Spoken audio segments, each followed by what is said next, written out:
Hello बच्चों, कैसे हैं आप लोग। क्लास 12th अकाउंटेंसी के इस वीडियो लेक्चर में आप सभी का स्वागत है। आज की वीडियो में मैं आप लोगों के साथ कैश फ्लो स्टेटमेंट चैप्टर के दो बड़े क्वेश्चन सॉल्व करूंगा। ये दोनों ही क्वेश्चंस आपकी रिवीजन एंड प्रैक्टिस के लिए काफी हेल्पफुल रहेंगे। ये दोनों भी बड़े क्वेश्चंस हैं, तो हो सकता है वीडियो थोड़ी सी लंबी हो जाए, तो मेरे साथ आप लोग एंड तक जुड़े रहिएगा और अपने रजिस्टर्स में इसको मेरे साथ सॉल्व भी कीजिएगा। चलिए बिना किसी देरी के मैं अपने वीडियो को शुरू करता हूं।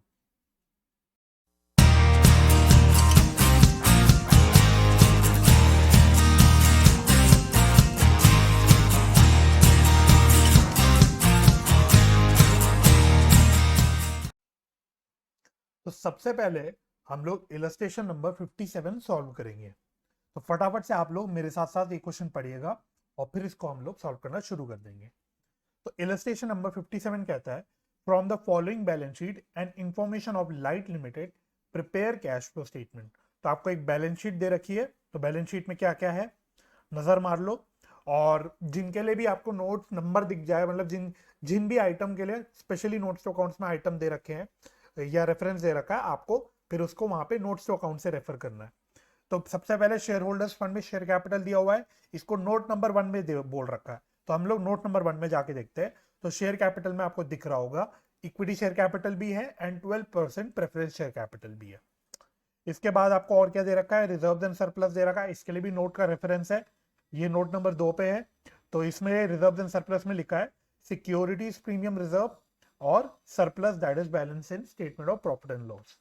इसके अलावा और क्या कहता है, ये लॉन्ग टर्म बोरिंग्स 10% डिबेंचर्स है, ये इसने यहीं पे बता दिया। करंट लाइबिलिटीज में ट्रेड पेबल्स है, ओके। अदर करंट लाइबिलिटीज है और इसको भी इन्होंने नोट नंबर 3 में दिखा रखा है। तो नोट नंबर 3 में क्या है, अदर करंट लाइबिलिटीज में premium on redemption of preference shares. तो मैं इसको हाईलाइट कर दे रहा हूँ, किसी रीजन से हाईलाइट कर दे रहा हूँ। इसको हम लोग आगे देखते हैं इसका हमको क्या करना है। इसके बाद और आपको क्या दे रखा है, फिर एसेट साइड पे नहीं, एक आइटम और रह गया, एक है शॉर्ट टर्म प्रोविजन जो कि है प्रोविजन फॉर इनकम टैक्स। चलिए, फिर एसेट साइड पे आपको प्रॉपर्टी प्लांट एंड इक्विपमेंट दे रखा है, बेसिकली फिक्स्ड एसेट्स हैं। और इसके बाद 10% इन्वेस्टमेंट दे रखा है, तो ये इंपॉर्टेंट है भाई। आपको 10% डिबेंचर्स भी दे रखे हैं और 10% इन्वेस्टमेंट्स भी दे रखे हैं। फिर करंट एसेट्स में आपको करंट इन्वेस्टमेंट्स दे रखा है, inventories, trade receivables and cash equivalent.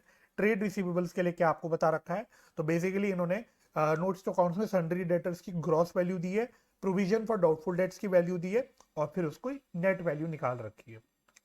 और इसके अलावा आपको एक चीज और याद रखनी है, सीबीएसई अजम्पशन, सीबीएसई गाइडलाइंस के अकॉर्डिंग हम लोग करंट इन्वेस्टमेंट्स को कैश एंड कैश इक्विवेलेंट्स में ऐड करके चलते हैं।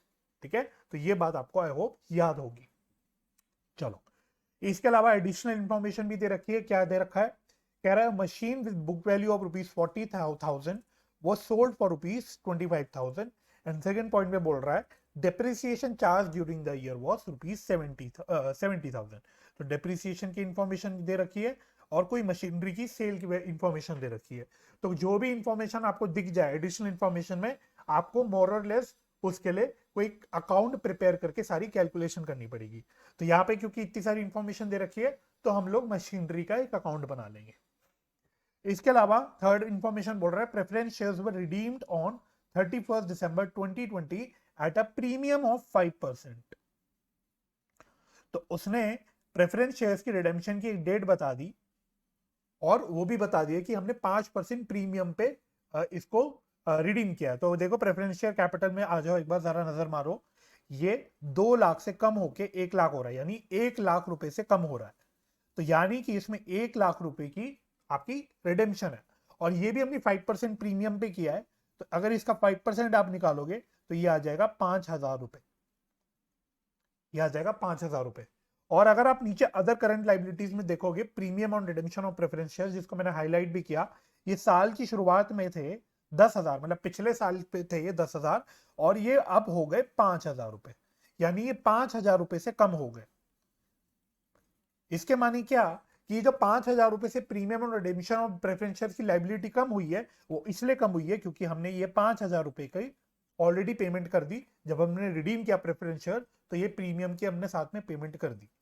अब यहाँ पे ध्यान देने वाली बात यह है कि जो प्रीमियम और रिडेम्पशन ऑफ प्रेफरेंस शेयर्स है वो जनरली प्रॉफिट एंड लॉस में राइट ऑफ होता है।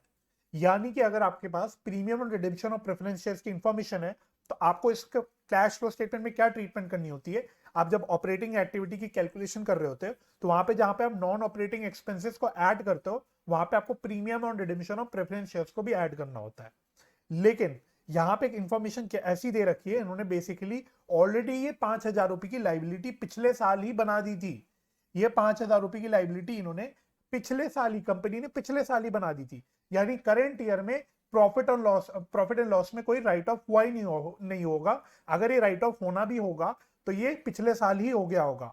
तो जिस साल के हम कैश फ्लो स्टेटमेंट बना रहे हैं उस साल इसका प्रॉफिट एंड लॉस में कोई भी इफेक्ट नहीं आया होगा। इसलिए इस क्वेश्चन में स्पेशल क्वेश्चन है, मतलब स्पेशल क्वेश्चन क्या, इंफॉर्मेशन ऐसी दे रखी है तो इस इंफॉर्मेशन के अकॉर्डिंग हम लोग क्या करेंगे, तो इस 5,000 रुपए की प्रीमियम को नॉन ऑपरेटिंग एक्सपेंसेस की में ऐड नहीं करेंगे। रीजन दोबारा बता देता हूं, क्योंकि इसकी लाइबिलिटी ऑलरेडी बनी हुई थी पिछले साल ही। इसका मतलब मैं कह सकता हूं कि ये 5,000 रुपए पहले ही प्रोवाइड कर दिए गए और पिछले साल या जब भी हमने लाइबिलिटी क्रिएट की होगी उसी साल हमने इसको प्रॉफिट एंड लॉस में राइट ऑफ कर दिया होगा। तो इस बात को आपको ध्यान रखना है। तो ये इंटरप्रिटेशन होती है, थोड़ा सा लॉजिकल इंटरप्रिटेशन, ठीक है। चलिए चलो फोर्थ पॉइंट में कह रहा है an interim dividend at 15% was paid on equity shares on 31 January 2021। एक इंटरिम डिविडेंड पे हुआ, उसका उन्होंने रेट बता दिया 15% और एक डेट भी बता दी 31 जनवरी 2021। फिफ्थ में कहता है dividend at 12% was proposed on preference shares for the year ended 31 March 2021 on rupees 1 lakh and for the year ended 31 March 2020 on rupees 2 lakh. तो उसने आपको पिछले साल की प्रपोज डिविडेंड की इंफॉर्मेशन दे दी, करंट ईयर की प्रपोज डिविडेंड की इंफॉर्मेशन दे दी प्रेफरेंस शेयर्स पे। तो ऑब्वियसली जब पिछले साल की प्रपोज डिविडेंड की बात करेंगे तो हम लोग ओपनिंग वाली प्रेफरेंस शेयर कैपिटल की बात करेंगे यानी 2 लाख की, और जब हम करंट ईयर की बात करेंगे तो ये 1 लाख की बात करेंगे। तो ये ऑब्वियसली अंडरस्टूड था, फिर भी उन्होंने क्वेश्चन में ये क्लियरली बोल दिया कि पिछले साल हमने 2 लाख पे प्रपोज किया डिविडेंड और इस साल हमने 1 लाख पे प्रपोज किया डिविडेंड। अब ये कॉन्सेप्ट भी हम पढ़ चुके हैं कि जो propose dividend of current year होता है वो एक कंटिंजेंट लाइबिलिटी होती है, वो बुक्स में कहीं भी प्रोवाइड नहीं किया जाता और ना ही वो पे किया जाता है करंट ईयर में। तो हमको जो करंट ईयर की कैश फ्लो स्टेटमेंट बनानी है उसमें हमें पिछले साल का प्रपोज डिविडेंड लेना होता है, क्योंकि करंट ईयर में एक्चुअली जो डिविडेंड पे होता है वो पिछले साल का प्रपोज डिविडेंड पे होता है जब वो शेयर होल्डर्स मीटिंग में अप्रूव हो जाता है। तो ये कॉन्सेप्ट हम लोग ऑलरेडी डिस्कस कर चुके हैं, तो आई होप ये भी आपको याद होगा। सिक्स्थ इंफॉर्मेशन कहता है fresh equity shares were issued at a premium of 10% on 31 March 2021। साल के आखिरी डेट पे हमने नए इक्विटी शेयर्स इशू करे, वो भी 10% प्रीमियम पे। तो दो चीजें देख लो, पहले आप अगर देखोगे इक्विटी शेयर कैपिटल, तो इक्विटी शेयर कैपिटल में आपको दिखेगा ये 3 लाख से 3.5 लाख हो रहा है, यानी 50,000 से बढ़ जा रहा है। और क्वेश्चन में बोला हुआ है कि हमने 10% प्रीमियम पे इशू किया, तो यानी 5,000 रुपए का सिक्योरिटीज प्रीमियम रिजर्व में गया होगा पैसा, और ये हमको देखो यहाँ कोरस्पॉन्डिंगली दिख भी रहा है। करंट ईयर में 5,000 का जो सिक्योरिटीज प्रीमियम रिजर्व दिख रहा है वो इसी की वजह से हमको दिख रहा है।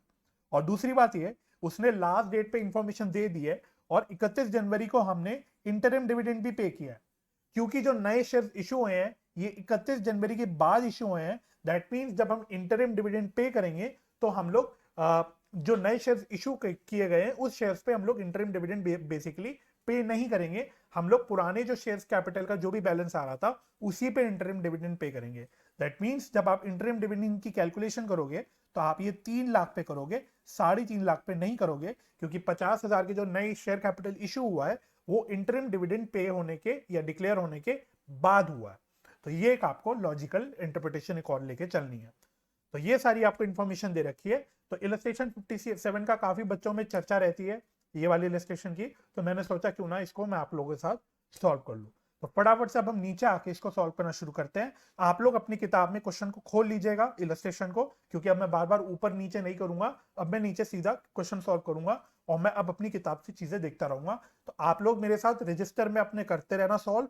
अगर आप लोग मेरे से आगे करके चलना चाहते हो तो आराम से अपनी स्पीड में कर लेना, वीडियो आप स्पीड बढ़ा के देख सकते हो, वीडियो को आगे बढ़ा बढ़ा के देख सकते हो अपने कन्वीनियंस के अकॉर्डिंग, ठीक है। तो अब मैं अपने नॉर्मल स्क्रीन पे लिखूंगा तो ये लिखने में मेरे को थोड़ा टाइम लगता है, धीरे धीरे लिखा जाता है, तो आप लोग अपनी स्पीड में इसको करना। तो फटाफट से हम लोग ये क्वेश्चन करना शुरू करते हैं। तो बेसिकली हम लोग कर रहे हैं इलस्ट्रेशन नंबर 57 सबसे पहले। आपकी सुविधा के लिए मैं पेज नंबर का रेफरेंस भी दे देता हूं किताब का। यह है बेसिकली पेज नंबर 5.73 पे, latest TS Grewal book. Latest का मतलब जो 2021-22 सेक्शन की टीएस गरेवाल बुक है, उस बुक का है ये क्वेश्चन। चलिए, तो बेसिकली क्वेश्चन में हमको बनाना है cash flow statement for the year ended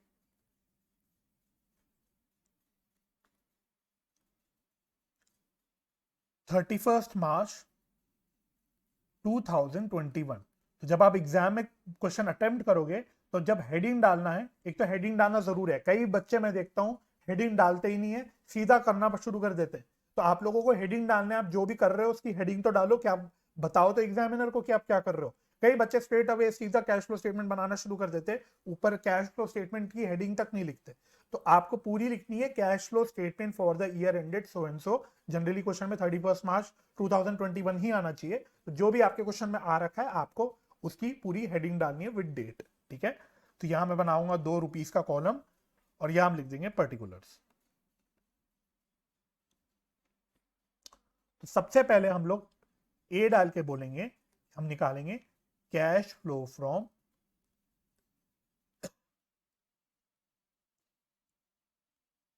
operating activity. चलिए, तो cash flow from operating activity निकालने के लिए जो हम शुरुआत करते हैं वो करते हैं सरप्लस बैलेंस डिफरेंस पे, है ना। तो हम बोलेंगे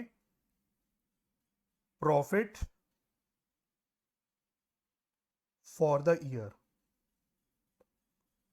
तो ये बेसिकली निकलेगा कैसे, सरप्लस बैलेंस के जो ओपनिंग क्लोजिंग बैलेंस आपको दे रखा है उनका डिफरेंस, है ना। तो क्लोजिंग है 2.5 लाख,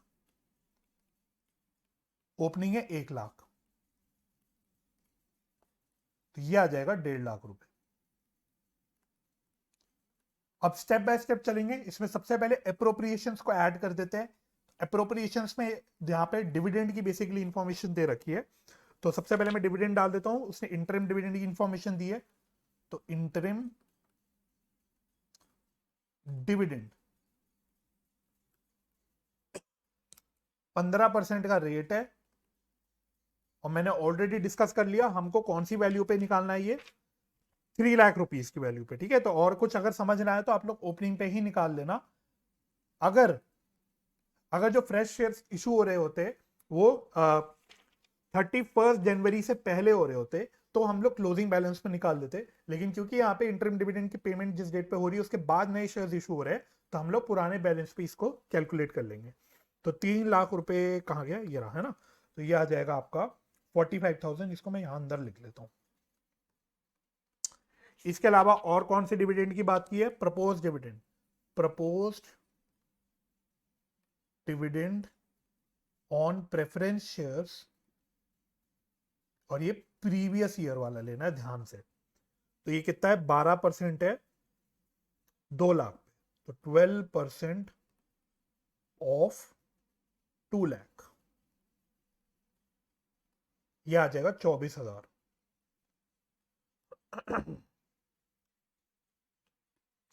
इसके अलावा आई थिंक डिविडेंड तो हमने कर लिया, और कोई अप्रोप्रिएशन है नहीं। तो अब हमको टैक्स को ऐड करना होता है, provision for tax created in the current year. तो क्वेश्चन में आपको प्रोविजन फॉर टैक्स की इंफॉर्मेशन दे रखी है, बैलेंसेस दे रखे हैं। तो ये भी मैं आपको याद दिला दूं, जब प्रोविजन फॉर टैक्स की इंफॉर्मेशन दी होती है बेसिकली बैलेंसेस दिए होते हैं, और एडिशनल इंफॉर्मेशन में कोई इंफॉर्मेशन नहीं होती कि टैक्स हमने साल में कितना पे करा या करंट ईयर का टैक्स एक्सपेंस क्या था। अगर ऐसी कोई भी इंफॉर्मेशन नहीं होती तो हम अज्यूम करते हैं जो ओपनिंग बैलेंस था प्रोविजन का वो हमने करंट ईयर में कैश में पे कर दिया, और जो क्लोजिंग बैलेंस आ रहा है वो करंट ईयर का टैक्स का एक्सपेंस होगा। अब यहां पे हम लोग ऐड करते हैं जो पीएनएल में करंट ईयर का टैक्स एक्सपेंस हमने दिखा रखा होगा, वो हमें ऐड करना होता है। तो हम प्रोविजन फॉर टैक्स ऐड कर देंगे करंट ईयर का, और करंट ईयर का बोले तो यहाँ पे हमको अजम्पशन लेके करना है करंट ईयर का क्लोजिंग जो बैलेंस आ रहा है। तो क्लोजिंग बैलेंस कितना आ रहा है, किधर गया, ये आ रहा है 12,000, तो ये 12,000 बस। इसका टोटल कर दो तो यार है 36 प्लस 45, 6 5 11 5 या 8, तो इसका टोटल आ रहा है 81,000।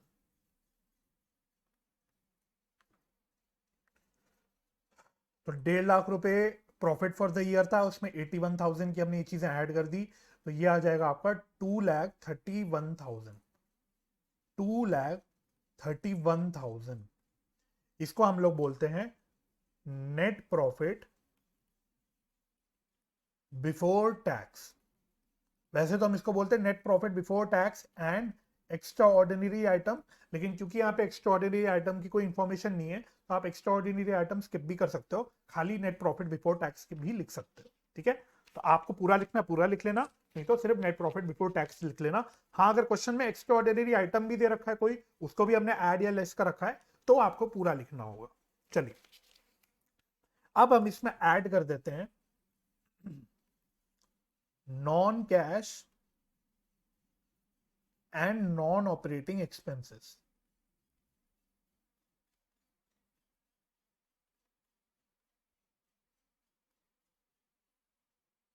Non cash and non operating expenses. तो सबसे पहले आपको डेप्रीसिएशन की इंफॉर्मेशन दे रखी है, तो मैं लिख लेता हूं डेप्रीसिएशन ऑन मशीनरी या फिक्स्ड एसेट जो भी है। तो ये डेप्रीसिएशन आपको सेकंड पॉइंट पे दे रखी है, depreciation charge during the year 70,000।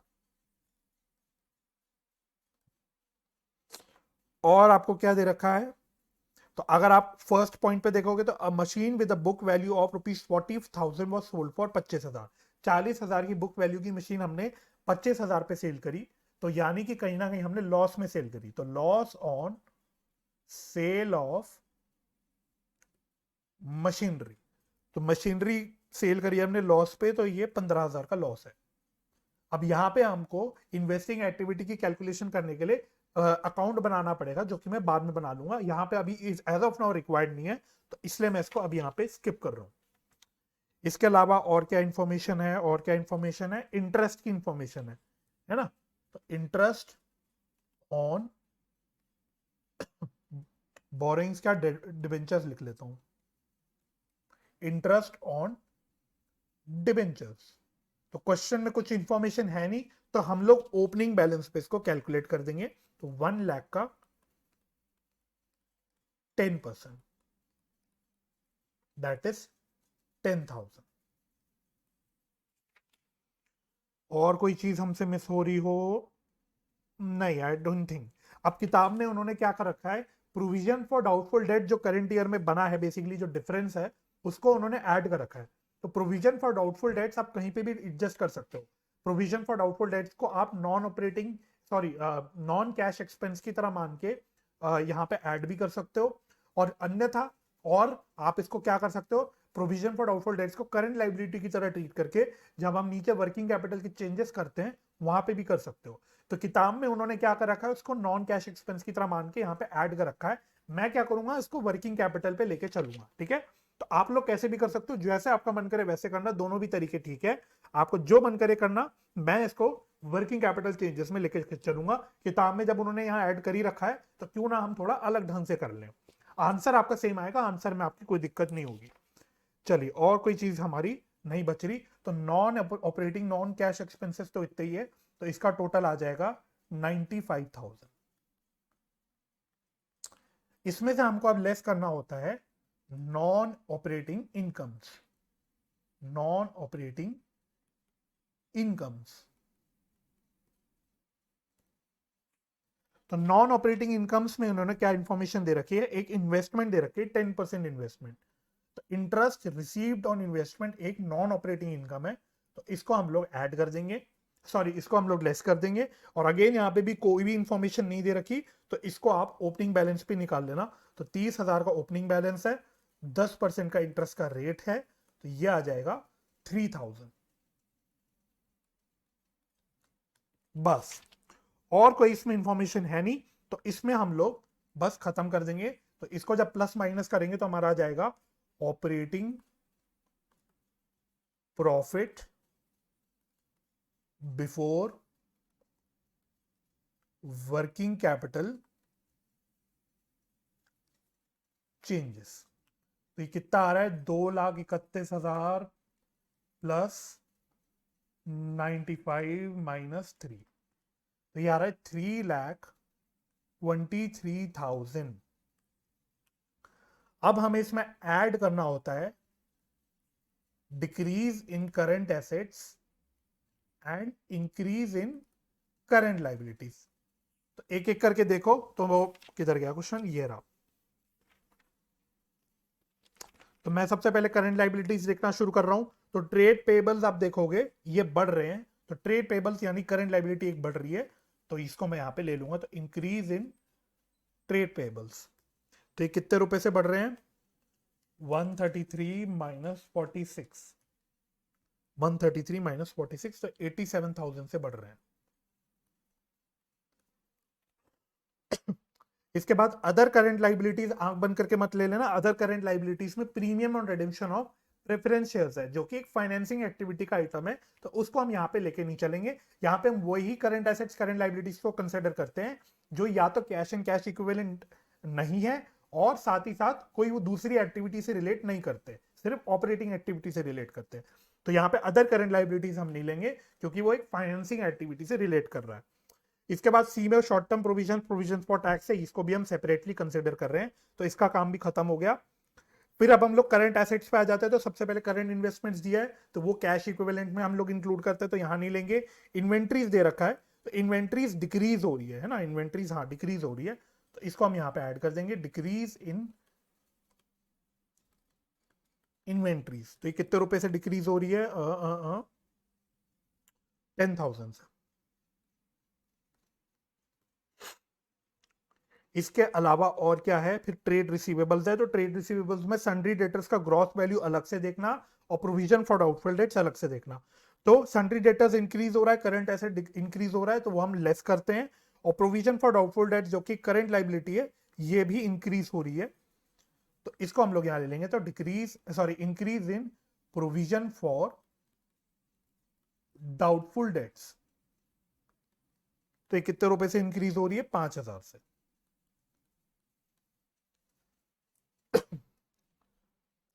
फिर हम लोग लेस करते हैं increase in current assets and decrease in current liabilities.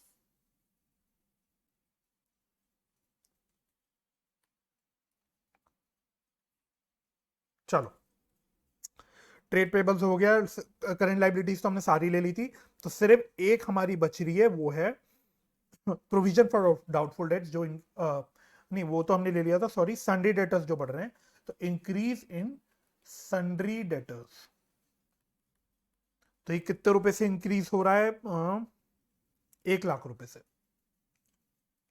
तो ये लेस हो रहा है, इसलिए मैं इसको ब्रैकेट में लिख ले रहा हूं, और एक ही आइटम है तो इसको सीधा बाहर लिख ले रहा हूं, और इसका हम लोग टोटल यहां पे कर लेते हैं। तो 97 प्लस 5 आ जाएगा आपका 1,02,000। तो 3,23,000 प्लस 1,02,000 माइनस 1,00,000, तो 3,25,000 आपका आ जाएगा। इसको हम बोल देंगे cash generated from operations.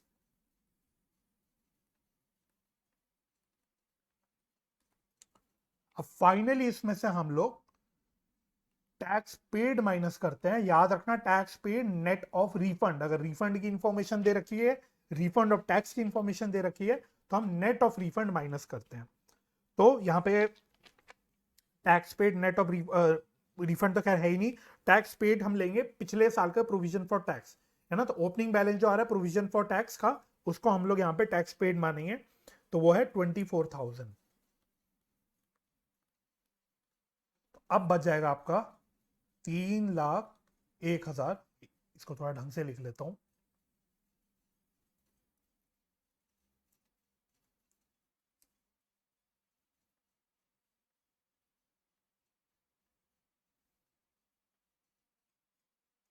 $3,01,000। This is your cash flow from operating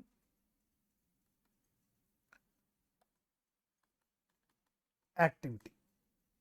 next, अब हम लोग चलते हैं बी पे। ऑपरेटिंग एक्टिविटी मेन काम हमारा हो गया, अब तो छोटा छोटा काम ही रह गया। नेक्स्ट हमारा होता है cash flow from investing activities.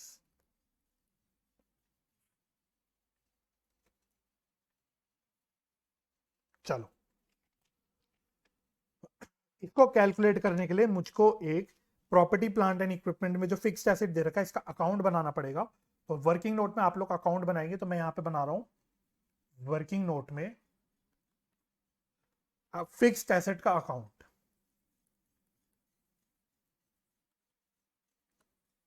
है ना, या तो फिक्स्ड एसेट बोल दो या प्लांट एंड मशीनरी बोलो, एक ही बात है, कुछ भी लिख सकते हो। ओपनिंग बैलेंस यहां आ जाएगा to balance BD. Opening balance कितना दे रखा है, 5,10,000।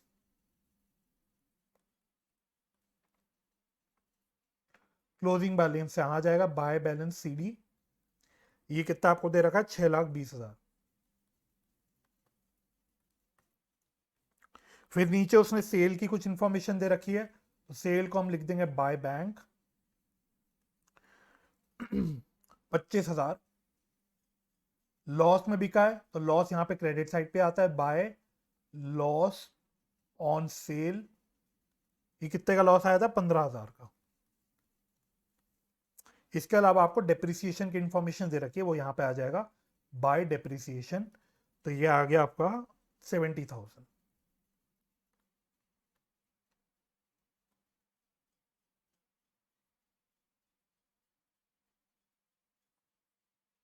बस, अब जो आपका बैलेंस बचेगा वो इधर बचेगा, इसको हम लोग बोलेंगे परचेज यानी टू बैंक।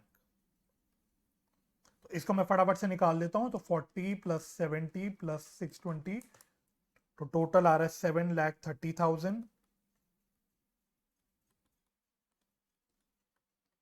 इसमें से 5,10,000 गए तो बच गए 2,20,000। चलिए, 2,20,000 की परचेज है और 25,000 की सेल है, तो यहां पे हम लिख लेते हैं सेल ऑफ मशीनरी और परचेज ऑफ मशीनरी। ये 25,000 है और ये 2,20,000 का आउटफ्लो है, तो इसको नेगेटिव में लिख देंगे। इसके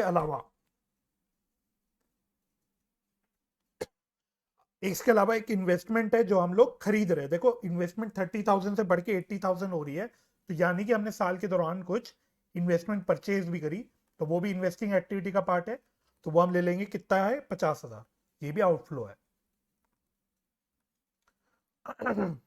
और इसके अलावा मेरे को इंटरेस्ट रिसीव हुआ on investment, interest received on investment, इसको मैंने नॉन ऑपरेटिंग इनकम में माइनस किया था, वो आप यहां पे ऐड कर देंगे 3,000 रुपए। That's it. तो ये आ जाएगा 242 नेगेटिव में, 242 नेगेटिव में आ रहा है। नेगेटिव का मतलब होता है नेट में आउटफ्लो है, और इसको हम लोग लिख लेते हैं cash used in investing activities. Simple.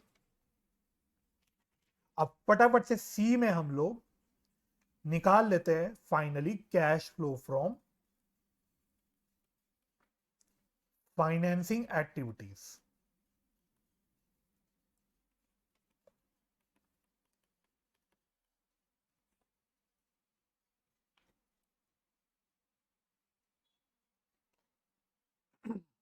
तो सबसे पहले शेयर कैपिटल से शुरू कर रहा हूं। Issue of equity share capital और इंक्लूडिंग प्रीमियम, प्रीमियम के साथ इशू किया है, तो प्रीमियम जो मिला ये भी इनफ्लो है फाइनेंसिंग एक्टिविटी का। तो ये कितना आ जाएगा, 50,000 का हमने शेयर कैपिटल इशू किया और 5,000 का प्रीमियम है, तो टोटल 55,000।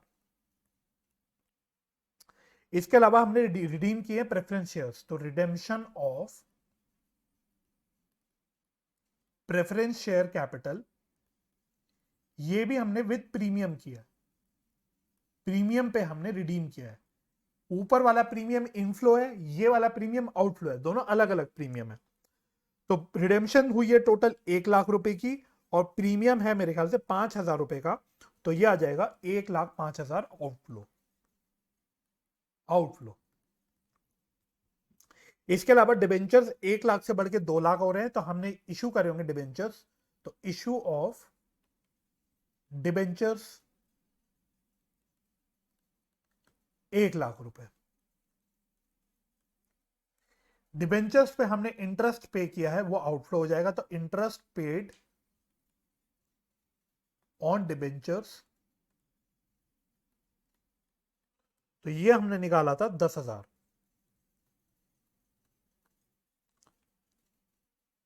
फिर दो डिविडेंड हमने बोले थे, एक तो बोला था हमने इंटरिम डिविडेंड पेड, और एक बोला था हमने डिविडेंड पेड ऑन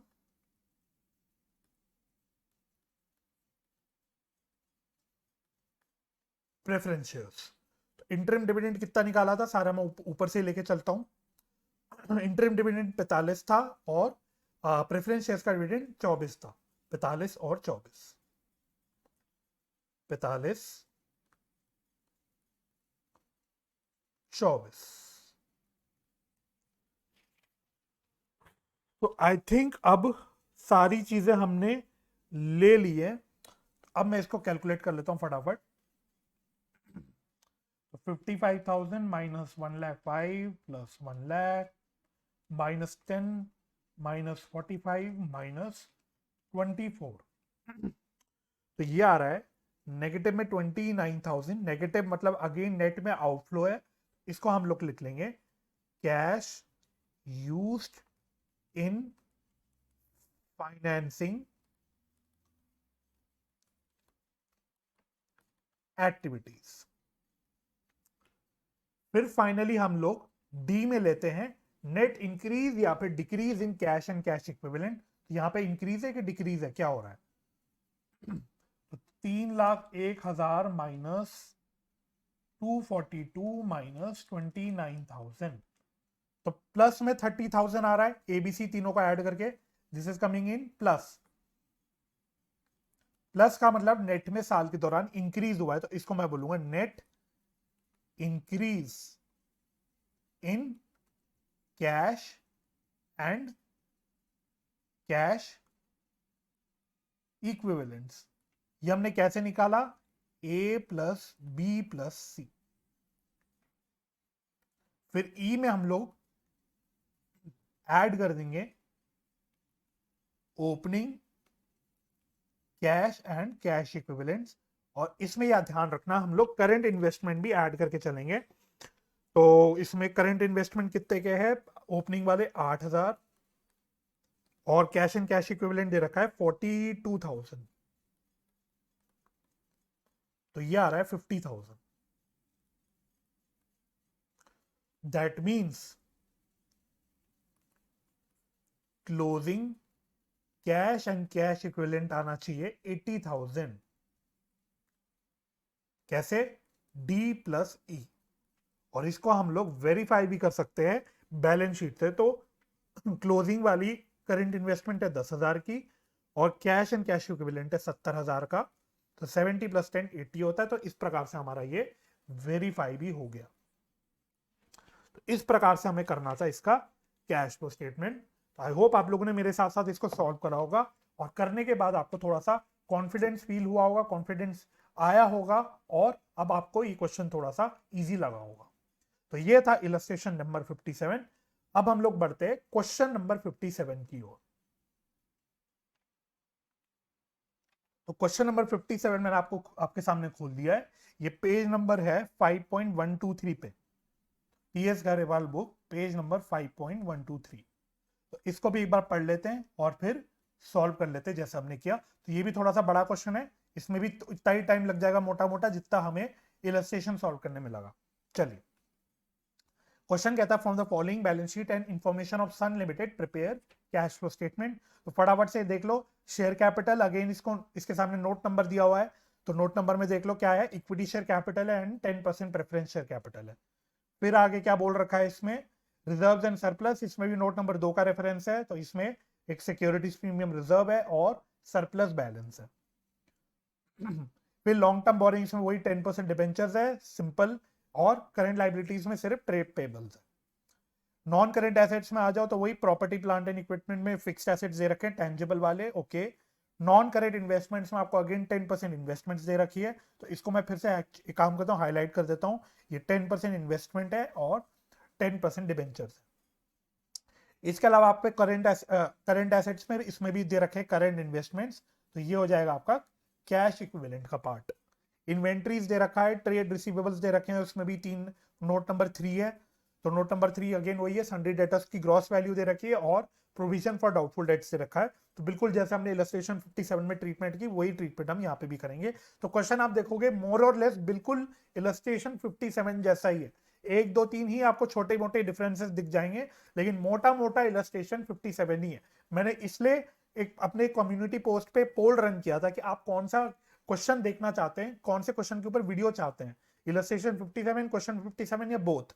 लेकिन मजे की बात यह है कि जो मेजॉरिटी वोट्स आए, ऑलमोस्ट आई थिंक 81% वोट्स आए दोनों की तरफ, इलस्ट्रेशन 57 भी, क्वेश्चन 57 भी, इसलिए मैं दोनों भी क्वेश्चन डिस्कस कर रहा हूं। लेकिन अगेन क्वेश्चन नंबर 57 जो है बिल्कुल आप कह सकते हो इलस्ट्रेशन 57 जैसा ही है, ठीक है। तो चलो, करंट इन्वेस्टमेंट्स हो गया, इन्वेंट्रीज, ट्रेड रिसीवेबल्स और कैश एंड कैश इक्विवेलेंट्स, ये तो आपकी बैलेंस शीट है। नोट्स टू अकाउंट्स हम पढ़ चुके, इसमें आपको एडिशनल इंफॉर्मेशन में क्या दे रखा है, प्रपोज डिविडेंड की सबसे पहले इंफॉर्मेशन दे रखी है, क्लोजिंग एंड ओपनिंग, मतलब पिछले साल का और करंट ईयर का। तो मजे की बात है, इक्विटी शेयर कैपिटल तो नील बोल दिया, ठीक है, काम ही खत्म। प्रेफरेंस शेयर कैपिटल में उसने 10% बोल दिया, वो ये ना भी बोलता, मतलब वो 10% यहाँ नहीं भी लिखता तो भी हमें समझ आ जाता, क्योंकि जो प्रेफरेंस शेयर कैपिटल में जो डिविडेंड का रेट है वो 10% ही है, तो कोई बात नहीं, उसने यहाँ पे भी उसने वैसे ही बता दिया। फिर अ machine with a book value of 90,000 was sold for ₹50,000, ditto same point, illustration 57 वाला। आप कह सकते हो प्रेफरेंस शेयर डिविडेंड का भी बिल्कुल ऑलमोस्ट सेम ही पॉइंट है, पिछले क्वेश्चन में भी प्रेफरेंस शेयर्स की प्रपोज डिविडेंड की बात हुई थी, इसमें भी बात हो रही है। फिर depreciation charge during the year 60,000, again बिल्कुल सेम पॉइंट। अब यहाँ पे देखो, डिबेंचर्स वर इशूड ऑन 1 अप्रैल 2020, इसको मैं हाईलाइट कर देता हूँ, एक ये नया पॉइंट है या थोड़ा सा डिफरेंट पॉइंट है इलस्ट्रेशन 57 से। इसने यहाँ पे हमको बोल दिया डिबेंचर्स जो है 1 अप्रैल यानी पहली डेट को ही नए डिबेंचर्स इशू हो गए थे। तो डिबेंचर्स में एक बार आ जाओ ऊपर। तो डिबेंचर्स आप देखोगे ये 2 लाख से बढ़ के 1 लाख रुपए हो रहे हैं, यानी 1 लाख रुपए के नए डिबेंचर्स इशू हो रहे हैं। अब क्वेश्चन में कोई इंफॉर्मेशन नहीं होती तो हम ये जो 10% इंटरेस्ट की कैलकुलेशन है वो 2 लाख रुपए पे ही कर देते, लेकिन अब क्वेश्चन ने आपको बोल दिया कि जो नए डिबेंचर्स इशू हुए वो साल के पहली डेट पे ही इशू हो गए, तो यानी कि अब जो पूरे साल का इंटरेस्ट कैलकुलेट होगा वो इस पे ना कैलकुलेट होके 3 लाख रुपए पे होगा, क्योंकि जो नए डिबेंचर्स इशू हुए हैं 1 लाख रुपए के, उस पे भी हमको पूरे साल का इंटरेस्ट देना पड़ेगा। तो सिंपल वर्ड्स में पूरे के पूरे 3 लाख रुपए जो क्लोजिंग वैल्यू आ रही है उस पे हमें इंटरेस्ट की कैलकुलेशन करनी पड़ेगी, ठीक है। तो यहां पे क्योंकि क्वेश्चन ने इंफॉर्मेशन दे दी थी, तो अब हमें क्वेश्चन की इंफॉर्मेशन के अकॉर्डिंग चलना पड़ेगा। तो एक यहां पे थोड़ा सा डिफरेंट पॉइंट आ गया। सिमिलरली फिफ्थ में कह रहा है investments were purchased on 31 March 2021। अब यहां पे भी उसने इन्वेस्टमेंट्स की बात की है, तो इन्वेस्टमेंट्स देखो ये भी बढ़ के 1 लाख रुपए से बढ़ के 2 लाख रुपए हो रहे हैं, यानी 1 लाख रुपए के में हमने इन्वेस्टमेंट्स परचेज करे हैं। तो यहां पे भी अगर क्वेश्चन साइलेंट होता है तो हम लोग ओपनिंग बैलेंस पे कैलकुलेट कर देते हैं, ओपनिंग बैलेंस पे कैलकुलेट कर देते हैं। बेसिकली ओपनिंग बैलेंस पे कैलकुलेट करने का मतलब क्या है, हम अज्यूम कर रहे हैं कि नए इन्वेस्टमेंट्स जो परचेज हो रहे हैं या नए डिबेंचर जो इशू हो रहे हैं वो साल के लास्ट डेट पे हो रहे हैं, इसलिए हम लोग ओपनिंग बैलेंस पे कर देते हैं। अब यहाँ पे जो हम अज्यूम करते हैं, इन्वेस्टमेंट्स की बात कर रहा हूं, हम जो एक्चुअली अज्यूम यही करते हैं कि इन्वेस्टमेंट जो परचेज हुए होंगे वो लास्ट डेट पे हुए होंगे। यहां उसने ये इंफॉर्मेशन क्लियरली लिख के ही बोल दी, ये वाली इंफॉर्मेशन। तो 31 मार्च 2021 यानी साल के लास्ट डेट पे इन्वेस्टमेंट्स परचेज हो रहे हैं, उसने क्लियरली लिख के खुद ही बता दिया। अगर ये नहीं भी बताता तब भी हम यही अज्यूम करते। तो एक्चुअली ये जो फिफ्थ पॉइंट दे रखा है इसका ऐसा कोई रिलेवेंस है नहीं, क्योंकि अगर ये पॉइंट सपोज नहीं भी दिया होता तो भी हम लोग यही अज्यूम करते और इन्वेस्टमेंट्स में जो इंटरेस्ट कैलकुलेट करते वो ओपनिंग बैलेंस पे ही कैलकुलेट करते। ठीक है, तो ये थोड़ी सी इररेलेवेंट इंफॉर्मेशन है, फिर भी उसने क्लियरली आपको बता दिया, तो कोई बात नहीं, जो भी उसने बता दिया हम उसको फॉलो करते कर लेंगे as it is. I hope यहां पे आपको क्लैरिटी आ गई होगी सारी चीजों की। सिक्स में कहता है preference shares were redeemed on 31 December 2020। Okay, उसने प्रेफरेंस शेयर्स के रिडेम्पशन की बात कर दी। Interim dividend at 15% was paid on equity shares on 31 December 2020। तो बिल्कुल सेम पॉइंट, सब कुछ सेम है। इंटरिम डिविडेंड का रेट भी बल्कि सेम है, डेट भी सेम बता रहा है, तो सेम पॉइंट हम डील कर चुके हैं इलस्ट्रेशन 57 में। और एट्थ पॉइंट भी अगेन बिल्कुल सेम पॉइंट है।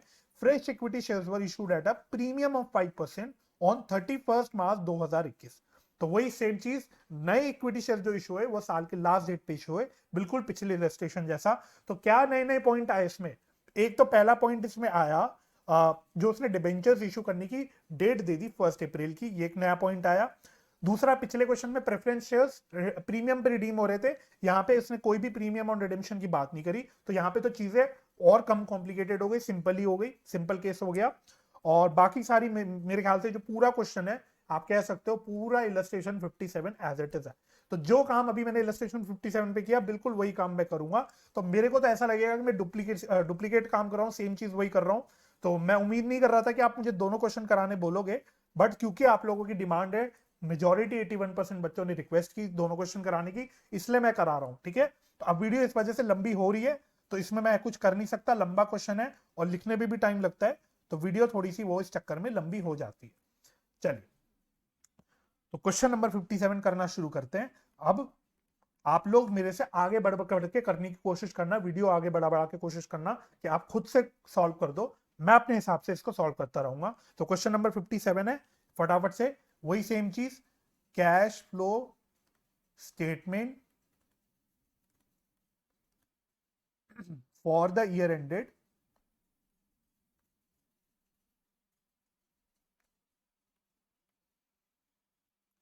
31 मार्च 2021। तो इस प्रकार से आपको पूरी हेडिंग डालनी है। तो वही ₹2 के कॉलम बना लेना, यहां लिख लेना पर्टिकुलर्स। तो वही ए में हम लोग सबसे पहले निकालेंगे। अब मैं थोड़ा शॉर्ट में लिख लेता हूं, cash flow from operating activity. तो शुरुआत वही, profit for the year, profit for the year. तो कैसे निकालेंगे हम लोग ये? क्लोजिंग बैलेंस सरप्लस का दे रखा है 4 लाख रुपए, और ओपनिंग बैलेंस आपको दे रखा है 2 लाख रुपए। तो डिफरेंस आ गया 2 लाख रुपीज का।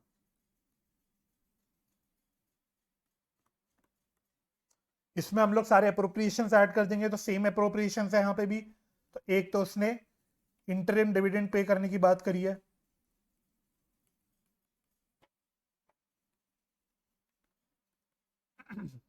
तो इंटरिम डिविडेंड के वो ये 15% रेट है, और इक्विटी शेयर कैपिटल का बैलेंस क्या है भाई? ओपनिंग बैलेंस में निकलेगा ये भी 3 लाख रुपीज पे।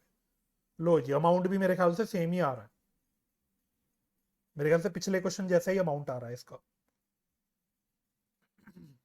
फिर proposed dividend on preference shares previous year का, तो वही ओपनिंग बैलेंस पे निकलेगा, क्योंकि हम पिछले साल का प्रपोज डिविडेंड यहाँ पे कर रहे हैं, तो पिछले साल का जो बैलेंस रहा होगा प्रेफरेंस शेयर्स का उसी पे हम लोग निकालेंगे।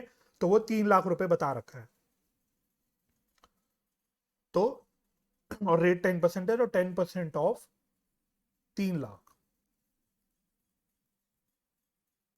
तो ये आ गया 30,000। अच्छा, एक डिफरेंस और है इस क्वेश्चन में, एक और अच्छी बात यह है कि इसमें प्रोविजन फॉर टैक्स की इंफॉर्मेशन भी नहीं है। इलस्ट्रेशन 57 में प्रोविजन फॉर टैक्स की इंफॉर्मेशन दे रखी थी, इस क्वेश्चन में वो काम भी आपका बच गया। तो यहाँ पे बस और कोई चीज आएगी नहीं, यहाँ पे आ जाएगा ये टोटल 75,000,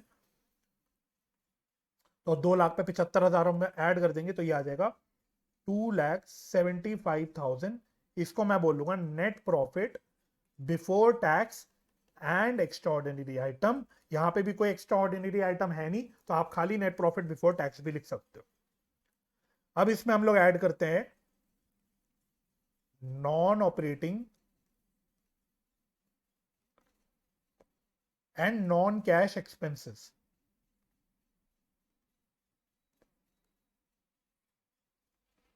चलिए, non operating and non cash expenses. तो सबसे पहले मशीन हमने सेल करी है लॉस पे, तो loss on sale of machine. तो ध्यान से, 90,000 की मशीन हमने 50,000 में बेची है, तो ये 40,000 का लॉस है।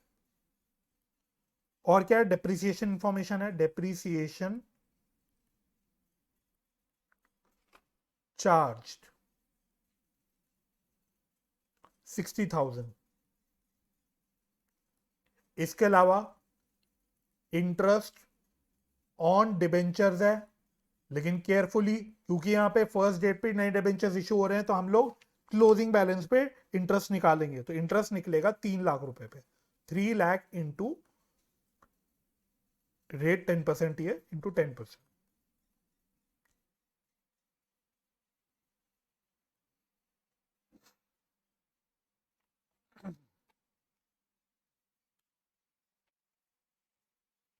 अच्छा हाँ, इसमें प्रोविजन फॉर डाउटफुल डेट्स की इंफॉर्मेशन दे रखी है। तो जैसे इलस्ट्रेशन 57 में कर रखा है उन्होंने, प्रोविजन फॉर डाउटफुल डेट्स जो नया साल में क्रिएट हुआ है, बेसिकली जो डिफरेंस है उसको उन्होंने नॉन कैश एक्सपेंस की तरह यहाँ पे ऐड कर दिए। तो आप वो भी कर सकते हो, लेकिन मैं इसको वर्किंग कैपिटल चेंजेस में ही दिखाऊंगा। आपको जैसे सही लगे आप अगेन वैसे ही कर लेना। तो यहाँ पे तो बस ये खत्म हो गया, इसका टोटल आ जाएगा 1,30,000। अब लेस हमको करना है नॉन ऑपरेटिंग इनकम।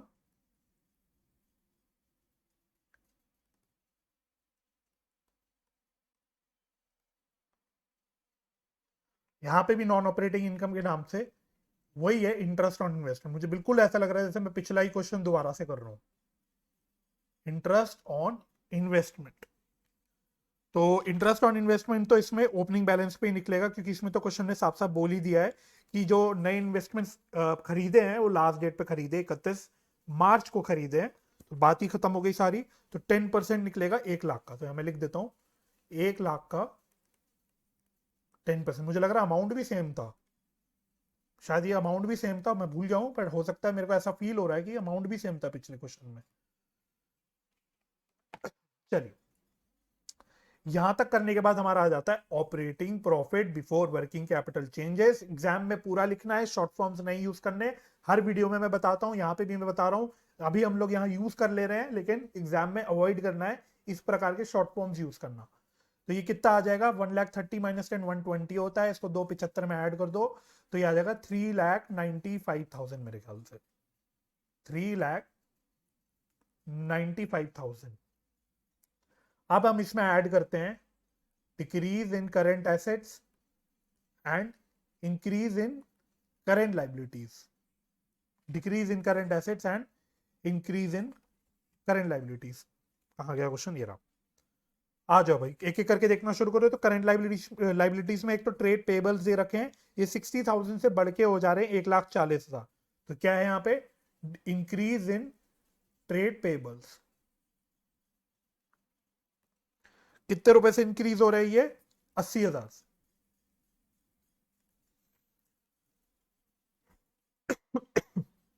इसके अलावा करंट एसेट्स में देखो, इन्वेंट्रीज इन्वेंट्रीज इंक्रीज हो रही है, तो ये तो लेस होगी। ट्रेड रिसीवेबल्स पे नोट्स तो अकाउंट्स में चेक करेंगे, ग्रॉस वैल्यू जो डेटर्स की है वो भी इंक्रीज हो रही है, तो ये वो भी लेस करेंगे। प्रोविजन फॉर डाउटफुल डेट जो कि करंट लाइबिलिटी है वो इंक्रीज हो रही है, तो वो यहाँ पे हम ऐड कर देंगे। तो increase in provision for doubtful debts, तो ये कितने रुपए से इंक्रीज हो रही है, 10,000 से। और कोई करंट एसेट्स नहीं है इसके अलावा, तो करंट इन्वेस्टमेंट्स लेना नहीं है, कैश एंड कैश इक्विवेलेंट्स लेना नहीं है। तो बात ही खत्म, यहाँ पे इसका टोटल आ गया 90,000। और लेस करेंगे हम लोग increase in current assets and decrease in current liabilities. तो करंट लाइबिलिटीज मतलब सॉरी करंट एसेट्स में इन्वेंट्रीज इंक्रीज हो रही है, तो इंक्रीज इन इन्वेंट्रीज, तो इंक्रीज कितने रुपए से हो रही है? ये 1 लाख रुपए से।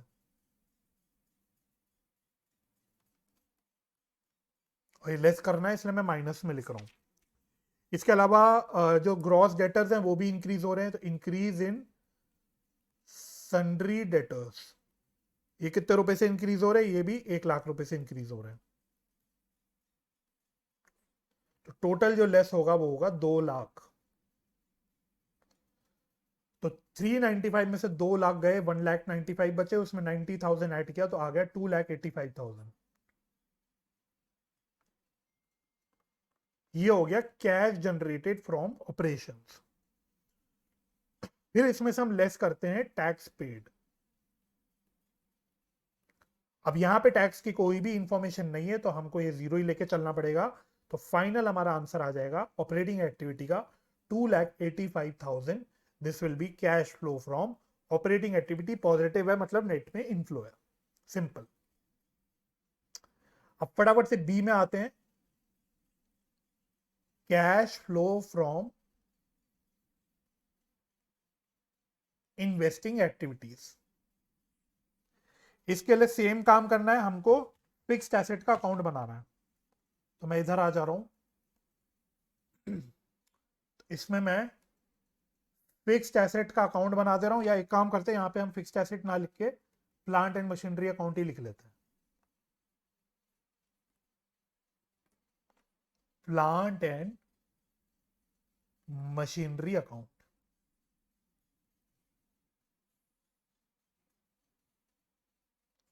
ओपनिंग बैलेंस, ओपनिंग बैलेंस कितना दे रखा है? 6 लाख रुपए, 6 लाख।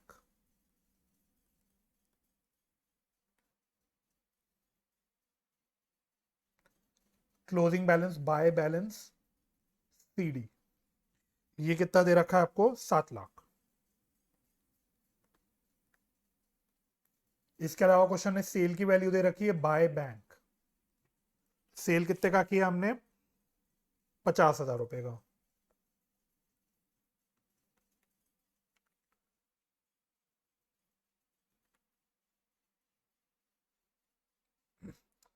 फिर इसके अलावा है loss on sale. Loss on sale कितने रुपए का है? 40,000 का। फिर इसने साल का डिप्रिसिएशन का खर्चा भी बता रखा है, वो है 60,000। बस। तो टोटल कितना आ रहा है? ये 1 लाख है, 1,50,000, ये आ रहा है 8,50,000 शायद टोटल।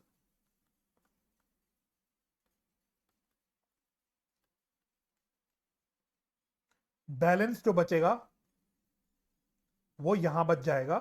तो इस बैलेंस को हम बोल देंगे टू बैंक, यानी करंट ईयर का ये परचेज हो जाएगा। ठीक है, ये परचेज हो जाएगा बिल्कुल पिछले क्वेश्चन जैसा। ये आ रहा है मेरे ख्याल से 2.5 लाख। चलो, तो 2.5 लाख की परचेज, 50,000 की सेल। तो sale of plant and machinery 50,000, purchase of plant and machinery, ये आउटफ्लो है तो नेगेटिव में 2.5 लाख। इसके अलावा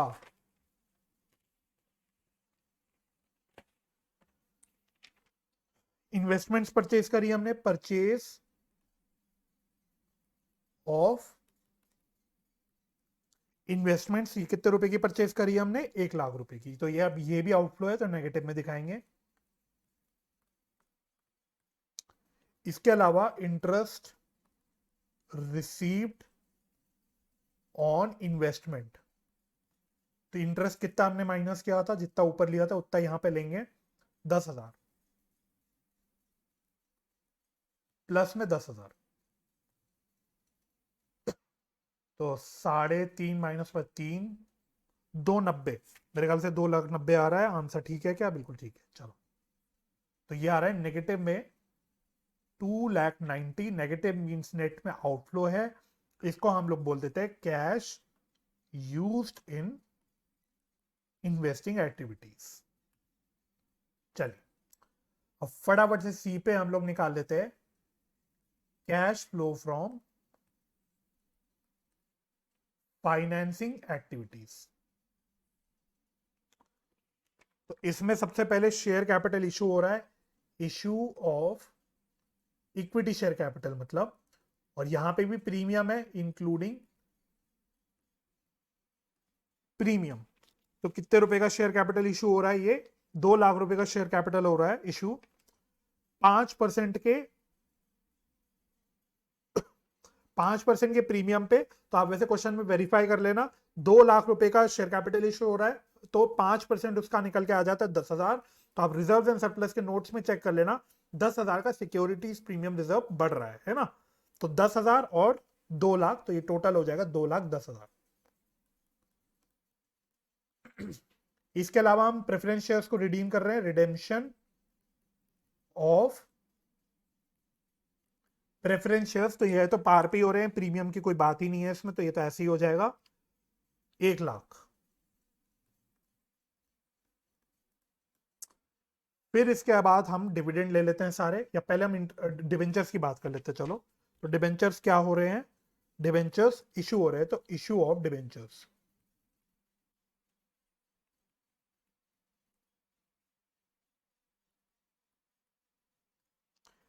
इशू ऑफ डिवेंचर्स, 1 लाख रुपए के डिवेंचर्स इशू हो रहे हैं। और फिर interest paid on debentures, interest paid on debentures, कितने इंटरेस्ट हमने पे किया? 30,000 का, ऊपर से देख लिया मैंने 30,000। फिर 2 डिविडेंड्स की बात हुई है, एक तो इंटरिम डिविडेंड पेड और एक dividend paid on preference shares. ये भी मैं ऊपर से उठा लेता हूं। इंटरिम डिविडेंड कितना निकाला था हमने? 45,000 का, और प्रेफरेंस डिविडेंड था 30,000, 45 एंड 30।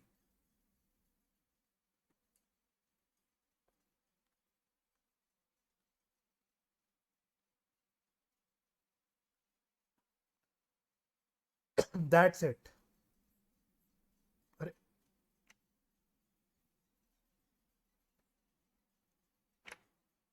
तो नीचे करना पड़ेगा। चलो तो 210 -30 -45 -30, तो ये आ रहा है 1,05,000। और ये आई थिंक पॉजिटिव में आ रहा है यहाँ पे 1,05,000। तो ये नेट इनफ्लो है, इसको मैं बोल दूंगा cash flow from financing activities. अब फाइनली मेरा नेट इंक्रीज डिक्रीज हम निकाल लेंगे, तो 285 290 और 1,05,000, तो ये नेट इंक्रीज ही आएगा मेरे ख्याल से। तो डी में हम लिखेंगे net increase in cash and cash equivalents A plus B plus C। तो 1,05,000 और 285 आते हैं आपके 390, और 390 में से 290 माइनस हो गए तो 1 लाख, तो ये पॉजिटिव 1 लाख आ रहा है। ई में हम ऐड करते हैं opening cash and cash equivalents. ये कैसे निकालोगे आप? करंट इन्वेस्टमेंट्स ऐड करके। तो 1 लाख रुपए के करंट इन्वेस्टमेंट्स है, और कैश एंड कैश इक्विवेलेंट्स की वैल्यू दे रख, सॉरी 1 लाख के नहीं, 50,000 के।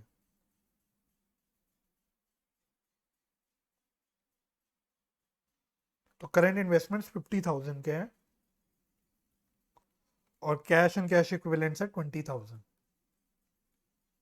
तो ये आ रहा है 70,000। तो आपका closing cash and cash equivalent जो है ये आना चाहिए 1,70,000।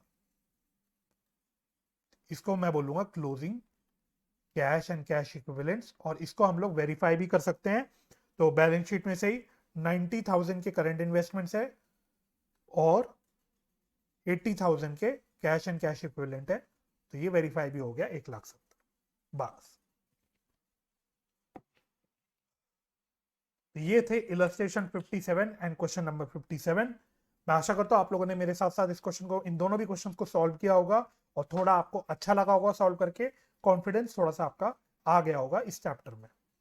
तो मेरे साथ इस वीडियो में जुड़ने के लिए बहुत बहुत धन्यवाद। अगर आपको ये वीडियो हेल्पफुल लगी तो इसको अपने दोस्तों के साथ शेयर करें, लाइक करके मुझे बताएं जरूर, और अगर चैनल को सब्सक्राइब नहीं किया है तो उसको सब्सक्राइब भी कर दे। जैसा कि मैंने ऑलरेडी आप लोगों को इन्फॉर्म किया हुआ है, बहुत जल्दी मैं लाइव आके आपका मैराथन रिवीजन कराने वाला हूँ टर्म 2 में। तो बार बार मैं आपसे रिक्वेस्ट कर रहा हूँ, आप लोग अपने फ्रेंड्स के साथ शेयर कर देना, ताकि वो लोग भी इस लाइव सेशन का जो हम करेंगे आगे जाके उसका फायदा उठा पाए। तो बहुत बहुत धन्यवाद यहाँ तक मेरी वीडियो देखने के लिए। अपना ख्याल रखें, अपने परिवार का ख्याल रखें, हंसी खुशी रहें, एक दूसरे की मदद करते रहें और पॉजिटिव माइंडसेट से पढ़ाई करते रहें। मैं आपसे दोबारा मिलूंगा अगली वीडियो में, तब तक के लिए bye bye and take care.